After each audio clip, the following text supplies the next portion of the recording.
Olá, muito boa tarde, seja bem-vindo à JE Talks Quem é Quem nos Transportes e Logística, um anuário que o Jornal Económico publica esta sexta-feira, já está nas bancas e em jornaleconómico.pt. Connosco temos dois líderes deste setor e também o subdiretor do Jornal Económico, Nuno Vinha. À minha esquerda, Ruta Oliveira, Sales and Director, Network Director, aliás, da GLS Portugal, e Joaquim Val, administrador da Santos e Val. Sejam bem-vindos, antes de mais, aos nossos estúdios e obrigado por terem aceitado a participação e terem disponibilidade para se juntar a nós, e obrigado também, Nuno, por te juntares. Nuno, que esteve envolvido na edição do Quem é Quem, que sai hoje para as bancas. Joaquim Val, eu começaria por si, saindo de um ano pandémico e depois de um ano de retoma que vem com uma guerra associada, vem com um cenário macroeconómico que ninguém antecipava. Qual é o ponto de situação que o setor vive neste momento a entrar em 2023? Imagino que há fragilidades que não estavam calculadas há um ano, exatamente. Em primeiro lugar, obrigado ao Jornal Económico pelo convite, é um gosto estar aqui convosco. Efetivamente, nos últimos anos, o mais difícil é fazer previsões, não é? Mas, efetivamente, o nosso setor tem passado por vários desafios.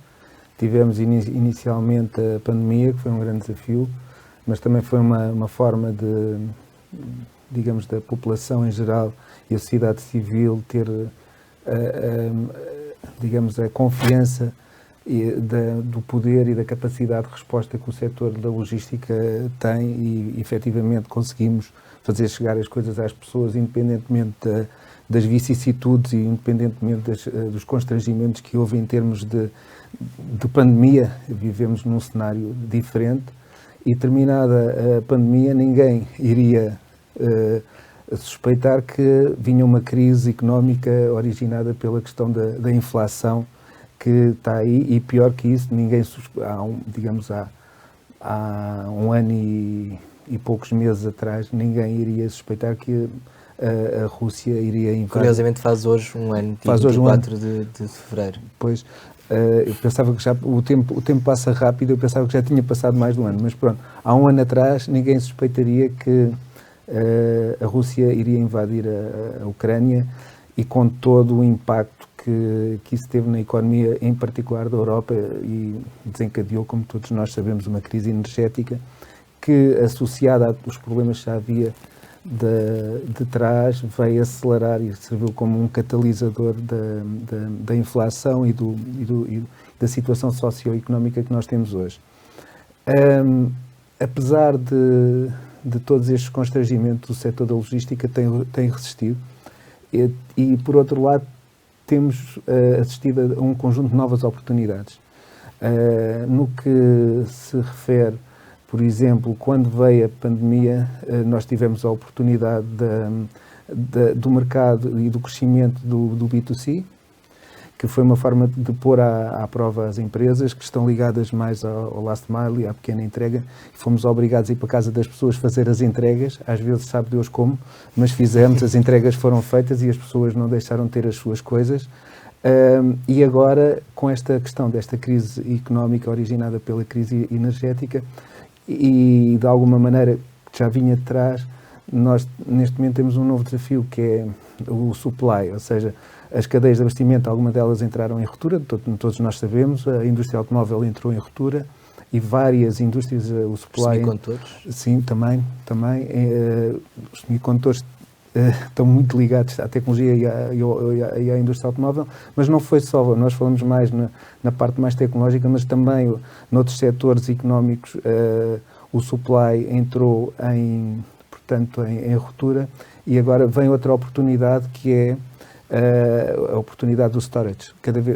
Nunca houve tanta procura de espaços para armazenar e da logística em Portugal. Nós, particularmente a Santos e Val, temos tido algumas oportunidades, e o negócio da logística, para terem ideia, quase que duplicou em 3 anos. O que é fantástico, é uma nova oportunidade que se abre para nós operadores. Portanto, como tudo na vida, há duas formas de ver as crises: ou como desgraça ou como oportunidade. Eu particularmente gosto mais da segunda.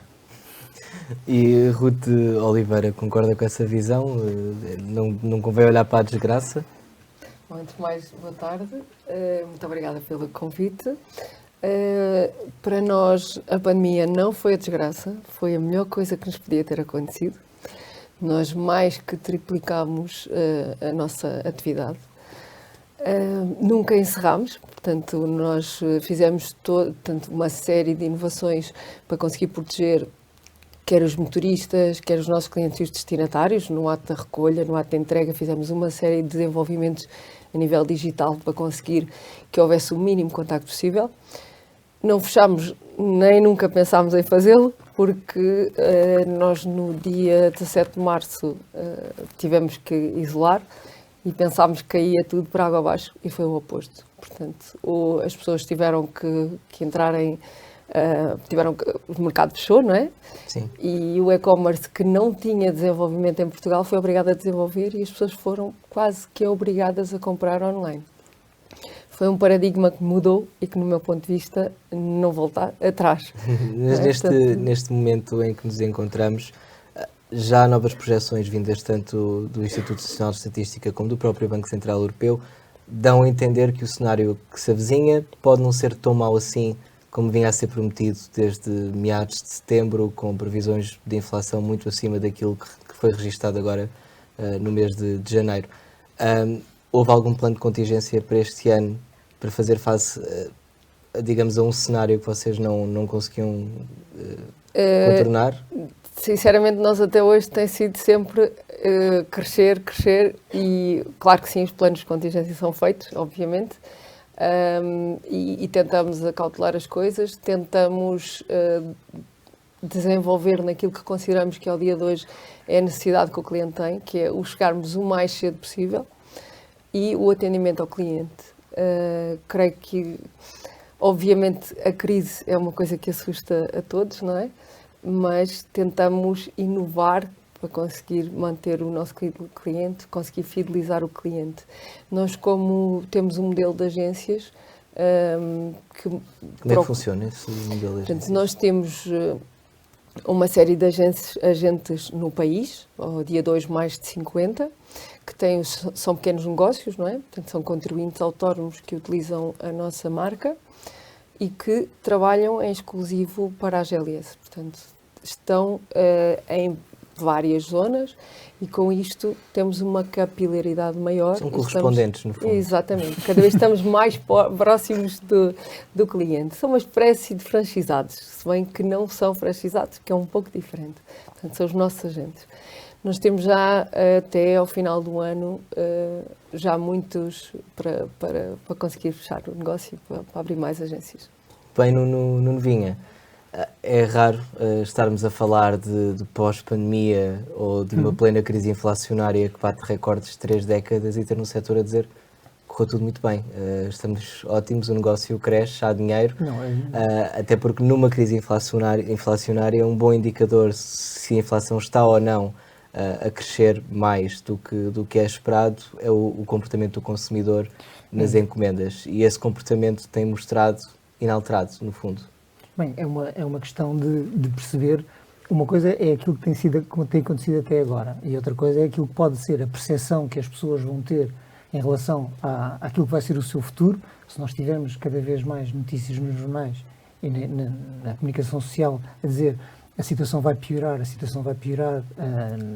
sua prestação da casa vai aumentar, que é uma realidade, que vai mesmo aumentar, o preço da energia não vai baixar, as taxas de juros, esqueçam, nunca vão voltar a ser negativas como foram durante 7 ou 8 anos. Até porque isso é uma anomalia económica. Exatamente. E, portanto, as pessoas vão começar a tomar as suas próprias decisões, se calhar vão ser um bocadinho mais contidas no futuro naquilo que são as suas decisões de consumo. Aquilo que nós vemos pelo testemunho dos nossos dois convidados é que até ao momento essa retração no consumo ainda não se fez sentir. Mas há duas coisas, e eu já agora aproveitava para perguntar. Obviamente que o negócio pode ser medido em valor ou pode ser medido em peso. E não sei, em peso se calhar nós podemos ter o mesmo volume de atividade e se calhar em valor também pode ser um fator diferente. Mas, essencialmente, aquilo que está em causa é o que é que vai ser para o futuro. E como disse há pouco, Joaquim, peço desculpa, Joaquim Val,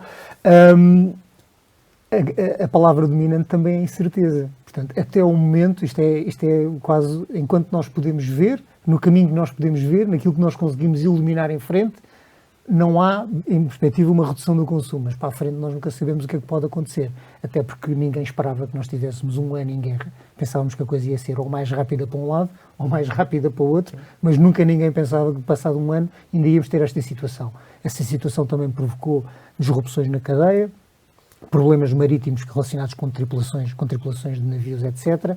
Enfim, todas essas questões não sabemos o que é que vem a seguir. E se este conflito eventualmente escalar, então nós vamos ter uma nova crise, uma crise ainda pior. E, portanto, E no qual estaremos diretamente envolvidos, sendo um país membro da NATO. bem, se chegar a esse ponto da NATO. Se chegar a esse ponto. Eu já nem estava a pensar nisso, eu estava a pensar em eventualmente escalar para a Moldávia, Mas por exemplo. há pouco o Joaquim Valde tocou num ponto que para mim é interessante, como vos disse antes de começarmos a gravar, Sim. de toda a humildade. Eu não estou dentro de todos os assuntos que aqui trazemos, mas tocou num ponto interessante que é a questão do armazenamento, a procura por storage. Isto vem tudo numa narrativa europeia, digamos, de quebrar com a extrema necessidade e a extrema dependência de Com as cadeias sobretudo, mais dos mercados longas, asiáticos. aquilo que chamam reshoring ou E este nearshoring. nearshoring, exatamente, e este período que passámos com uma China fechada ao mundo, praticamente, veio exacerbar a necessidade de haver stock, já que não há capacidade de produção. Isso nota-se em Portugal ou notam isso noutros mercados também? Isso nota-se em Portugal, sem dúvida. No meu ponto de vista, tivemos um tempo em que o cliente deixou de procurar tanto o armazenamento, deixou de fazer o stock, e neste momento há uma procura enorme de novo no Isso é um mercado sinal de da logística. incerteza, não? Provavelmente o armazenar, porque não sei se Com a algum dia formiga vai que guarda acabar. para o inverno, não é? Exatamente. Com as rupturas que houveram, é normal que isso aconteça, não é? É uma proteção.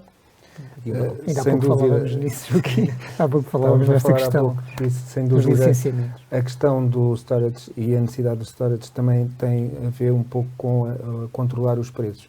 Existe uma grande volatilidade dos preços hoje em dia e, como existe especulação, uma das formas das empresas controlar os preços num período de tempo maior é ter uma capacidade maior de stock. E aí já não há tanta incerteza na questão da gestão do stock. Nós vínhamos... Toda a Europa estava habituada a trabalhar, nomeadamente a indústria automóvel, como falou há pouco no Just in Time. Às tantas houve o problema do fabrico dos microchips. A indústria automóvel entrou em ruptura. Eu posso dizer que como a nossa empresa também é uma empresa que tem frota e temos caminhões, nós temos uma frota bastante grande. O preço dos veículos pesados em Portugal no último ano aumentou mais de 30%, o que é uma coisa completamente atípica, porque posso lhe dizer que aumentou mais no último ano que o que havia aumentado em 10, 15 anos para trás. Assim, seguramente em 10 anos para trás. E é quando se consegue comprar. E não há. Exato, isso é quando se consegue comprar, porque é difícil comprar empilhadoras, é difícil. Sim, com prazos de entrega mais de um ano. Exato. Comprar. Estamos a falar... exatamente. Ou paga mais ou espera. Exatamente. Pois. Então, uma das formas que efetivamente as empresas têm neste momento é fazer stock, porque desta forma também conseguem controlar o valor de compra. É um dos mecanismos que se está a utilizar. Lá está a incerteza. Obriga a ter esse tipo de medidas, fazendo um bocadinho a ligação com a gestão. A incerteza também nos obriga a fazer uma gestão à vista. Antigamente, algum tempo atrás, nós fazíamos planos a 5 anos, fazíamos planos a 3 anos e agora fazemos planos a um mês. Porque... E é possível trabalhar assim? Pergunto aos dois. Nós trabalhamos. Nós fazemos planos a 3 anos, mas confesso que mensalmente os podemos alterar, não é? Temos que trabalhar, claro. Às vezes nem é um mês, às vezes é dia a dia. Veja bem, por exemplo, relativamente aos combustíveis, no último ano nós assistimos a variações de custo de combustível de mais de 30% em 6 meses. Certo. Como é que se pode fazer um macroplano de gestão a 3 anos quando nós temos variações no custo da energia? E estou a falar no nosso setor, houve setores em que isso foi muito mais grave, por exemplo, na indústria relacionada com a olaria e com a cerâmica e vidros, exatamente. Houve variações, por causa do gás natural, houve variações de custo da energia de 200%, 300% entre meses. Houve indústrias em Portugal que pararam a produção porque o valor que estavam a produzir estava completamente acima do valor de venda de mercado do produto por inerência do custo da energia. Como é que se pode fazer grandes planos a 3 e a 5 anos? Pode-se fazer, mas temos de ter uma capacidade de adaptação mensal. Exatamente. Nuno, chega aqui também um ponto em 2023 que não tínhamos. Em 2022, a entrada do PRR e de outros fundos europeus também estão destinados a este setor. Haverá certamente agendas do PRR destinadas a apoiar, sobretudo a questão dos custos energéticos. Os relatos que nós temos visto é que as aprovações relacionadas com o PRR, Inclusive é noticiado pelo Jornal Económico. Como? Inclusive é noticiado pelo Jornal Económico. Sim, os licenciamentos não têm sido até o momento suficientes e adequados, ou pelo menos em número suficiente para fazer alguma diferença, para mexer a agulha. Eu gostava de dizer algo relativamente ao PRR. O setor dos transportes e da logística não é elegível no PRR. Não é elegível todo por causa do CAI. O CAI da logística e dos transportes não é elegível por parte da Comissão Europeia e por parte do Ministério da Economia no nosso PRR. Portanto, nós não podemos contar com o PRR, que o PRR não veio para nós, não nasceu para a logística, nem para os transportes em Portugal. Mas nem por via indireta, através de eventualmente espaços para armazenamento. Sim, ou outro tipo de fundos comunitários que não. Também não, de todo. Okay. Tudo o que é atividade com o CAI relacionado com transporte e logística não tem direito a PRR. Não podemos nos candidatar porque não está dentro do âmbito da Comissão Europeia. Pois. Não acho que a logística seja uma área crítica para o desenvolvimento. Mas depois poderão no quadro plurianual, provavelmente. Eu não creio, porque isto é uma guerra. Eu estou relacionado, faço parte da Associação Nacional de Transportes Rodoviários, da ANTRAN, sou presidente da região de Lisboa também, por inerência do cargo que tenho na Santesival, e é uma luta que a ANTRAN tem há muitos anos, que é, digamos, conseguirmos afetar o CAI dos transportes e da logística.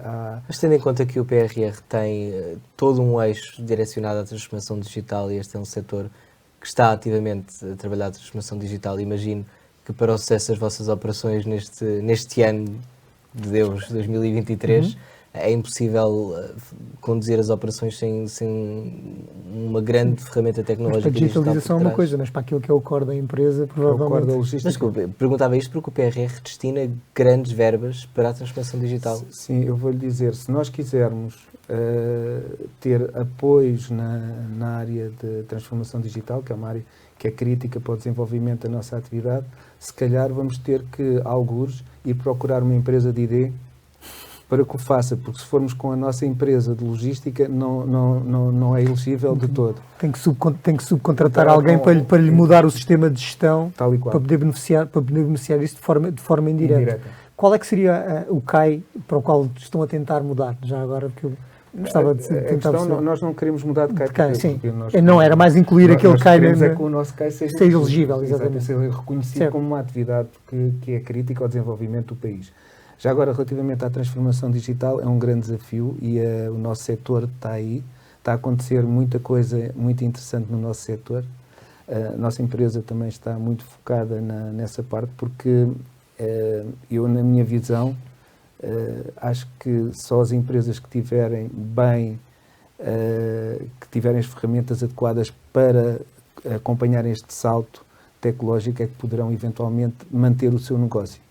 E é uma pena que o nosso setor não possa recorrer a ferramentas de apoio à gestão, como software, RPs, CRMs, TMS, que possam ajudar a otimizar e a melhorar o nosso trabalho no dia-a-dia. É uma pena. Ruth, esta questão da transformação digital, quais é que são...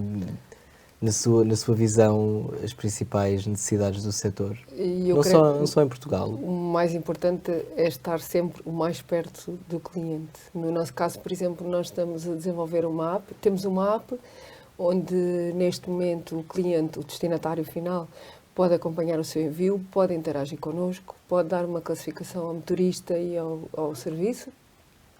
E que estamos a desenvolvê-la no sentido de que eu, em casa, um comum mortal, consigo pedir uma recolha na minha casa ou ir a uma das nossas parcel shops entregar para fazer um envio. Portanto, simplificar o máximo possível e dar ao cliente tudo à porta de casa e o mais rápido possível.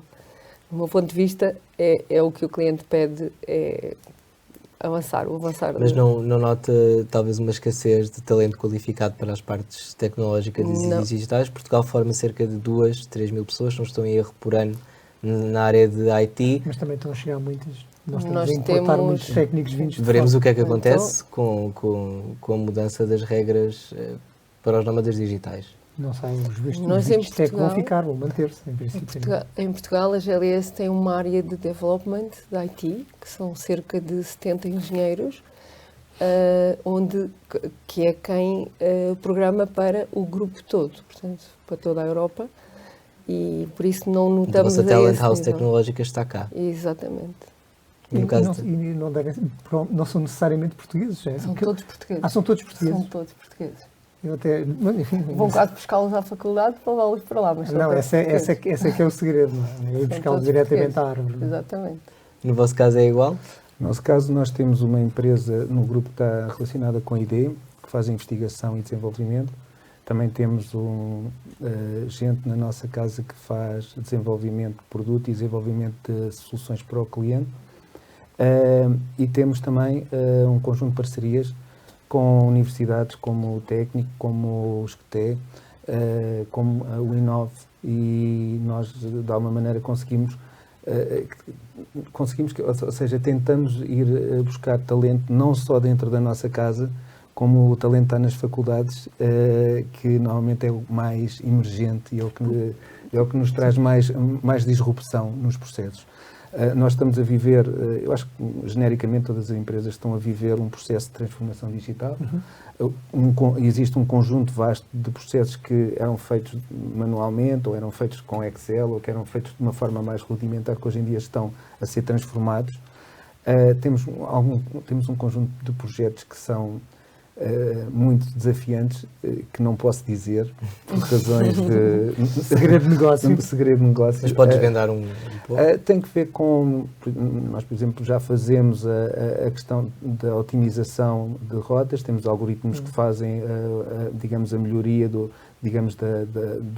desempenho da distribuição. Nós em Portugal somos a empresa que temos a maior rede própria de distribuição, com 20 plataformas de distribuição. Somos a empresa que cobre com a nossa rede, é uma rede própria. Nós temos um modelo de negócio diferente da GLS. O modelo de negócio da GLS é o outsourcing, o nosso é mais ou menos um insourcing. E temos um conjunto vasto de veículos e temos que gerir aquilo. Também a questão da gestão dos fluxos de carga dentro dos armazéns, a questão do reconhecimento de carga e processos de validação automáticos de carga. Estamos aqui a falar do uso de inteligência artificial? Sim, estamos a falar do uso de machine learning, estamos a falar do uso de várias digamos, técnicas relacionadas com IA, sem dúvida. Como é que... Na verdade, saber onde é que cada coisa está no armazém e em que momento é que lá está e qual é que comunicar com as existências, o que é que está em stock, o que é que não está. Exatamente. Faz-me lembrar aquilo que está a ser feito nas imagens. Digital Twins. Não queria estar a fazer publicidade. Sim, mas é de facto comparável. É um mecanismo que nós falámos no Jornal Económico em junho, se não estou em erro. Basicamente permite antever como é que uma fábrica se vai comportar, uma fábrica, um armazém ou uma linha de produção se vai comportar hoje e daqui a 100 anos, se for deixada tal e qual como está. Mas a Sensibel faz isso in-house, tem alguém a fazer isso. Fazemos, e temos inclusivamente um conjunto de alunos de mestrado que estão a fazer projetos direcionados connosco para o desenvolvimento de um conjunto de ferramentas que estamos a trabalhar.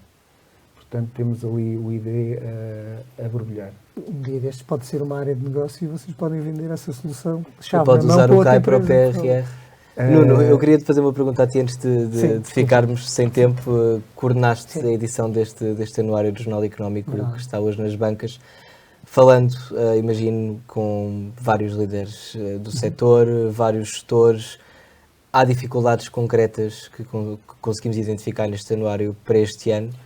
Por acaso eu escolho uma, até estive a falar com o Joaquim à entrada sobre isso, que é, nós estamos a falar de espaço de armazenamento, é verdade, mas temos uma dificuldade enorme, ou pelo menos os líderes da indústria dizem que há uma dificuldade enorme no licenciamento destes espaços. E o que acontece é, nós temos mais empresas a recorrer a armazenamento. É verdade, mas esse armazenamento pode estar perfeitamente em Madrid, em Espanha, como aliás várias empresas portuguesas se instalaram lá com grandes plataformas de 200 ou 300 mil metros quadrados, porque em Portugal pode demorar, no caso de correr bem, 5 anos, no caso de correr mal pode demorar 8. Ninguém consegue planear. É difícil planear a um mês, mas é difícil fazer um negócio a 5 anos ou 8 anos, sabendo E financiá-lo. Só nesse tempo é que terá a sua plataforma estará a cortar a fita dessa plataforma.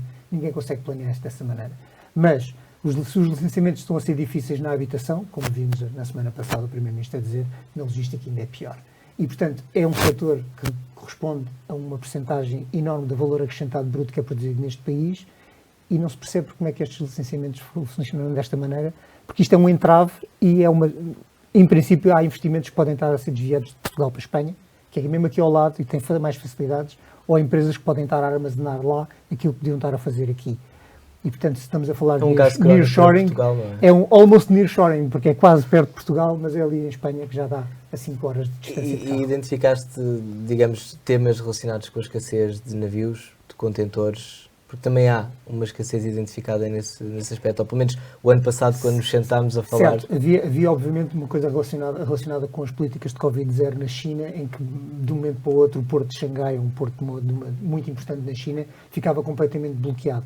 A política de Covid-0 está a ser progressivamente levantada na China, o que significa que, com a progressão do tempo, vamos ter mais contentores, mais navios a fluir, mais paletes de madeira, todas as coisas que são afetadas nesta cadeia podem vir a facilitar. Mas, mais uma vez, nós nunca sabemos se, ao fazer isto na China, a levantar a política de Covid-0, a China pode estar a experimentar dentro de algum tempo tudo aquilo que a Europa e os Estados Unidos experimentaram há 3 anos e há 2 anos. E se isso acontecer, pode haver uma retração desta política, se a coisa ficar ainda mais difícil e, portanto, enfim...